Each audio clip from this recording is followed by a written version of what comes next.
Hello everyone, welcome to JV Sir classes. Today we are going to start class 12th physics, जिसमें कि हम लोग देखेंगे optics के बारे में। पिछली क्लास में हम लोगों ने ऑप्टिक्स का एक बेसिक इंट्रोडक्शन किया था, जिसमें कि मैंने आप लोगों को बताया था कि ऑप्टिक्स होता क्या है, ऑप्टिक्स को कितने पार्ट में कैटेगराइज किया गया है। तो हम लोग देखे थे कि ऑप्टिक्स को बेसिकली दो पार्ट में कैटेगराइज किया गया था, ray optics, wave optics. Ray optics में हम लोग लाइट के पार्टिकल नेचर के बारे में स्टडी करते हैं एंड वेव ऑप्टिक्स में लाइट के वेव नेचर का हम लोग स्टडी करते हैं। इसके साथ साथ हम लोगों ने ये भी देखा था कि लाइट में जो हमें दृश्य प्रकाश जिसको बोलते हैं, विजुअल लाइट जिसको बोलते हैं, वो क्या होता है। तो visual light is a part of electromagnetic spectrum. Electromagnetic spectrum का एक पार्ट होता है जो कि हमें किसी भी ऑब्जेक्ट को देखने में हेल्पफुल लगता है। तो ये सब बेसिक इंट्रोडक्शन हम लोग कल के लेक्चर में कर चुके थे। तो आज के लेक्चर में हम लोग देखेंगे कि लाइट का बिहेवियर कैसा होता है, लाइट कैसे बिहेव करता है जब वह पार्टिकल नेचर का होता है। ओके, तो आइए हम लोग इस सेशन को स्टार्ट करते हैं। और अगर अभी तक आप लोगों ने इस चैनल को सब्सक्राइब नहीं किया है तो जल्दी से जल्दी सब्सक्राइब कर लें और बेल आइकन को पुश कर दें, जिससे कि आने वाले वीडियो के नोटिफिकेशन आपको मिलता रहे। सो स्टार्ट करते हैं टॉपिक को। तो इस तरीके से देखिए, मैंने आप लोगों को अच्छी तरीके से समझ में आए इसके लिए मैंने ऑलरेडी इस पर सारे रे डायग्राम बना लिया है, जिससे कि आप लोगों को समझने में आसानी हो। तो सबसे पहले हम लोग बात करते हैं कि बिहेवियर ऑफ लाइट। लाइट का बिहेवियर कैसे होता है, लाइट का बिहेवियर कैसे होता है। तो हम लोगों ने पढ़ा था कि लाइट जब पार्टिकल नेचर का होता है तो रिफ्लेक्शन भी शो करता है, रिफ्रैक्शन भी शो करता है, एब्जॉर्प्शन भी शो करता है। ठीक है, तो यहाँ पे अगर हम देख रहे हैं, अगर कोई सेपरेटिंग मीडियम हो, कोई सेपरेटिंग सरफेस हो जो कि दो मीडियम को एक दूसरे से सेपरेट करता हो, ठीक है, तो अगर इधर से मीडियम वन में कोई लाइट आती है और इस पॉइंट पे आके इंसिडेंट होती है, इस पॉइंट पे आके इंसिडेंट होती है, इस पॉइंट को हम लोग नाम दे देते हैं ओ। जिस पॉइंट पे लाइट अगर इंसिडेंट होती है उसको बोलते हैं point of incidence. Getting my point, point of incidence बोलते हैं। तो जब लाइट इस पॉइंट पे इंसिडेंट होती है तो इस लाइट का रिफ्रैक्शन भी होता है एंड साथ साथ लाइट का रिफ्लेक्शन होता है। देखो, हम लोग जो भी पढ़ते हैं ना फिजिक्स में, तो आइडियली हम लोग ऐसे पढ़ते हैं कि रिफ्रैक्शन को अलग पढ़ते हैं, रिफ्लेक्शन को अलग पढ़ते हैं, बट ऐसा तो एक्चुअल में होता नहीं है। सारी फिनोमेना साइमल्टेनियसली होती रहती है। ओके, तो यहाँ पे देखो क्या होता है कि जब इंसिडेंट रे आती है, दोनों मीडियम के सेपरेटिंग पॉइंट ओ पे आती है, तो इस पॉइंट पर लाइट जब फर्स्ट मीडियम से सेकेंड मीडियम में जाती है तो लाइट का रिफ्रैक्शन हो जाता है। Refraction means bending of light when light goes from one medium to another medium.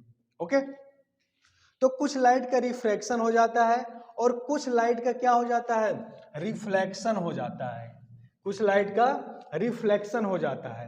Reflection का मतलब क्या होता है, bending of light in towards itself medium. जिस मीडियम से लाइट आ रही है उसी मीडियम में फिर मुड़ जाती है। और कुछ लाइट ऐसी भी होती है, कुछ तो रिफ्लेक्टेड हो जाती हैं, कुछ रिफ्रैक्टेड हो जाती हैं, कुछ लाइट ऐसी होती है जिनका कि एब्जॉर्प्शन हो जाता है, एब्जॉर्प्शन ऑफ लाइट। तो दीज आर द इंसिडेंट्स जो कि लाइट शो करती है। क्लियर है। तो यहां पे देखो, इंसिडेंट रे जब आती है तो इसको बोलते हैं नॉर्मल। नॉर्मल क्या होता है, इन सेपरेटिंग मीडियम से, सेपरेटिंग सरफेस से अगर कोई परपेंडिकुलर लाइन ड्रॉ करते हैं तो that is called normal. Normal is imaginary line, ठीक है, जो कि किसी भी सरफेस के परपेंडिकुलर होता है। जैसे कि सपोज करो कि यही एक मार्कर है, इस मार्कर के करस्पॉन्डिंग हमको नॉर्मल बनाना हो तो क्या करेंगे, इस तरीके से अगर इसके परपेंडिकुलर इस मार्कर को रख दिए तो हम बोल सकते हैं कि यह मार्कर इसके लिए नॉर्मल का वर्क कर रहा है। सिंपल सा मतलब है perpendicular of the surface, surface के परपेंडिकुलर जो लाइन होती है उसको हम नॉर्मल बोलते हैं। तो रिफ्लेक्शन हो गया, यहाँ पे रिफ्रैक्शन हो गया। तो अब देखो, लॉ ऑफ रिफ्लेक्शन होता है कि जब लाइट किसी रिफ्लेक्टिंग सरफेस पे पड़ती है, जैसे कि लाइट किसी मिरर पे पड़ती है तो फिर रिफ्लेक्ट होकर के हमारे पास आती है, फिर वो लाइट हमारे आईज पे पड़ती है और हमको ऑब्जेक्ट या अपना इमेज को दिखाई देता है। तो हमारा इमेज कैसे बनता है यार, लाइट रिफ्लेक्ट होती है तो क्या शो करता है, उसके लिए आता है law of reflection of light. Okay, law of reflection of light. तो लॉ ऑफ रिफ्लेक्शन दो होता है, रिफ्लेक्शन के दो नियम होते हैं। दो नियम क्या होते हैं? फर्स्ट नियम यह कहता है कि इंसिडेंट रे नॉर्मल के साथ जो एंगल बनाता है उसको बोलते हैं angle of incidence. Incidence ray normal के साथ जो एंगल बनाता है उसको बोलते हैं angle of incidence, and reflected ray normal के साथ जो एंगल बनाता है उसको बोलते हैं एंगल ऑफ रिफ्लेक्शन। तो according to law of reflection of light, angle of incidence angle I is equal to angle of reflection R. यानी कि यह एंगल अगर आई है और ये एंगल आर है तो angle I is equal to angle R. This is the first law of reflection of light. Okay, second law क्या कहता है? The incident ray, reflected ray and the normal at the point of incidence all lie in the same plane. Second law क्या कहता है? Incidence ray, reflected ray and normal all lie in the same plane at the same point. Same point पर एक ही plane में होते हैं। एक ही plane का मतलब समझो कि अगर हमारा ये हाथ का सरफेस है, ठीक है, तो अगर इधर से इंसिडेंट रे आ रही है, इधर से रिफ्लेक्टेड रे आ रही है और इस पे नॉर्मल हम बनाते हैं तो तीनों एक ही प्लेन में होंगे। ठीक है, जैसे कि पेपर का प्लेन होता है तो तीनों का मतलब वही होता है। I think law of reflection आपको क्लियर हुआ होगा। तो रिफ्लेक्शन किससे होता है? मिरर से होता है। ठीक है, रिफ्लेक्शन हमेशा मिरर से होता है। अब हम लोग देखते हैं कि जब रिफ्लेक्शन मिरर से होता है तो मिरर कितने टाइप का होता है, मिरर होता क्या है? तो स्फेरिकल मिरर, स्फेरिकल मिरर का मतलब क्या होता है कि अगर किसी मिरर के कुछ पार्ट को, अगर किसी मिरर के कुछ पार्ट को किसी स्फेरिकल मिरर से कट कर लिया जाए तो that part is called spherical mirror. जैसे सपोज करो कि एक स्फेरिकल मिरर है, एक स्फेरिकल मिरर है यानी कि स्फीयर है, स्फीयर है, और अगर उस स्फीयर में इस पार्ट को, इतने पार्ट को हम लोग कट कर लेते हैं, इतने पार्ट को हम लोग कट कर लेते हैं, सपोज करो ए बी, इधर से इतने पार्ट को हम लोग कट कर लिए तो ये हो गया स्फेरिकल मिरर। अब देखो मिरर में एक सरफेस हमेशा रिफ्लेक्टिंग सरफेस होता है, एक सरफेस हमेशा रिफ्लेक्टिंग सरफेस होता है और एक सरफेस पॉलिश किया हुआ होता है। तो कौन सा सरफेस रिफ्लेक्टिंग है, कौन सा सरफेस पॉलिश्ड किया हुआ है, उसके बेस पर मिरर दो प्रकार के होते हैं। जैसे देखो यहाँ पे क्या है कि इधर वाला पार्ट बल्ज है। जैसे सिंपल से मैं इस तरीके से बनाता हूँ, अभी एक किसी मिरर को मैंने डिजाइन नहीं किया है। अगर इस तरीके से कोई सरफेस है तो इधर वाला पार्ट क्या है? बल्जिंग आउट है, बल्ज है पार्ट, और इधर का क्या है? दबा हुआ पार्ट है। तो अगर किसी भी मिरर के बल्जिंग पार्ट पे अगर हम कोटिंग कर दें, देखो यहाँ पे क्या हुआ है? सिल्वर कोटिंग हो गई है, सिल्वर कोटिंग। अगर इसके बल्जिंग पार्ट पे अगर हम लोग क्या कर दें? सिल्वर कोटिंग कर दें, और इसका जो दबा हुआ भाग है, इसका जो दबा हुआ भाग है उससे अगर रिफ्लेक्शन हो रहा है तो that is called concave mirror. Getting my point? अगर बल्जिंग पार्ट पे हम लोग क्या करें? पॉलिश कर दें, और दबे हुए भाग से अगर रिफ्लेक्शन होता है तो that mirror is called concave mirror. और इसके जस्ट अपोजिट, अगर इसके दबे हुए भाग पे अगर हम पॉलिश कर दें और बल्जिंग पार्ट से अगर रिफ्लेक्शन हो रहा है तो उस केस में that is called convex mirror. तो इस तरीके से मिरर को बेसिकली दो पार्ट में कैटेगराइज किया गया है, concave mirror and convex mirror. Okay, तो सिंपल सा अगर देखो, अगर फिजिकली हमको पहचानना होगा कि कौन से मिरर कॉन्वेक्स है, कौन सा मिरर कॉनकेव है, तो हम उसको टच करके बता सकते हैं। जो कॉन्वेक्स मिरर होगा अगर उसको हम टच करेंगे ना तो बीच में मोटा दिखाई देगा, बीच में ऐसे फील होगा कि मोटा है और किनारों पे क्या होगा? पतला होगा, तो दैट इज कॉन्वेक्स मिरर। और इसके अपोजिट अगर बीच में पतला है और किनारों पे मोटा है that is called concave mirror. तो इस तरीके से मिरर को हम लोग क्लासिफाई करते हैं। अब देखो कोई भी स्फेरिकल मिरर होता है तो उस स्फेरिकल मिरर में बहुत सारे पॉइंट्स होते हैं जो कि जानना हमारे लिए बहुत ही जरूरी होता है, क्योंकि इसके आगे जब हम लोग पढ़ेंगे इमेज फॉर्मेशन बाय मिरर तो इमेज फॉर्मेशन के लिए हमको जानना होगा कि स्फेरिकल मिरर में ऑब्जेक्ट कहाँ पे रखा हुआ है, इमेज कहाँ पे बना हुआ है। तो ये सब चीज़ें जानने के लिए हमको एक स्फेरिकल मिरर के सारे जो छोटे छोटे डिफिनीशंस होते हैं, पॉइंट्स होते हैं, उसके जो पैरामीटर्स होते हैं, उनको जानना बहुत ही जरूरी है। तो देखो मैंने एक स्फेरिकल मिरर यहाँ पे बनाया हुआ है। स्फेरिकल मिरर का मतलब क्या हुआ है कि एक स्फेरिकल पार्ट से इतने पार्ट को हम कट कर दिए हैं, तो that is called spherical mirror. अब that cutting part may be concave mirror, may be convex mirror, that is depend on the reflecting surface and coating of the surface. उसके बेसिस पे हम लोग कह सकते हैं कि कौन सा कॉन्वेक्स और कौन सा कॉनकेव है। But in both cases, convex as well as concave mirror, definitions are valid, दोनों के लिए वैलिड है। तो सबसे पहले हम लोग क्या देखते हैं, चलो यहाँ पे मैं वन बाय वन करके सारे पॉइंट्स को, इसमें क्या क्या चीजें होती है सबको डिस्कस करते हैं। मजा आ रहा है ना? कंटिन्यू बने रहो और अच्छे से पढ़ो, समझ में सारी चीजें आएगी। देखो यहां पे क्या है कि इस सरफेस को कर दिया गया है सिल्वर्ड। इधर वाले सरफेस को अगर हम क्या करें, सिल्वर्ड सरफेस कर दें। सिल्वर्ड किसी भी सरफेस को हम लोग कर सकते हैं, चाहे अंदर वाले पार्ट को या बाहर वाले पार्ट को, ठीक है। अब देखो इस मिरर, इस स्फेरिकल मिरर का क्या है, यहाँ पे मिड पॉइंट है। देखो मिरर अगर यहां से यहां तक है तो यह इसका क्या है, मिड पॉइंट है। तो mid point of the mirror, mid point of the spherical mirror is called pole of the mirror. क्या बोलते हैं, pole of the mirror, pole बोलते हैं, खंबे वाला पोल नहीं, ऑप्टिकल पोल इसको बोलते हैं, ठीक है, ऑप्टिकल पोल। तो यहां पे हो गया पोल ऑफ द मिरर। अब देखो मिरर हमारा एक्चुअल में कहां से कहां तक है, यहां से लेकर के यहां तक मिरर है, यानी कि इस यहां से यहां तक मिरर है। तो ये क्या है, इधर खुला पार्ट हुआ, खुला पार्ट है ना। तो यहां से लेकर के यहां तक का जो ये डिस्टेंस होता है ना, इसको बोलते हैं अपर्चर ऑफ द मिरर। क्या बोलते हैं, अपर्चर ऑफ द मिरर। तो ए बी इज अपर्चर, देखो मैंने यहां पे लिखा भी है, ए बी क्या है, मिरर का अपर्चर है, ठीक है। अपर्चर इसको बोलते हैं लीनियर अपर्चर, और सुटेबल इसको लिखे तो क्या लिखेंगे, linear aperture, that is called linear aperture. अब देखो यहां पे अगर इस पार्ट को देखें ए पी बी, और यहां पे क्या है, this is the point C. ये पॉइंट सी क्या है अभी मैं बताऊंगा। तो यहां पे इस पॉइंट सी पे ये जो फिजिकली प्रेजेंट मिरर है, एक क्या बना रहा है, एक एंगल बना रहा है। तो इस एंगल को क्या बोलते हैं, इसको बोलते हैं एंगुलर अपर्चर। जो एंगल यहां पे सबटेंड होता है by the mirror, this is called the angular aperture. क्या बोलते हैं उसको, एंगुलर अपर्चर बोलते हैं। तो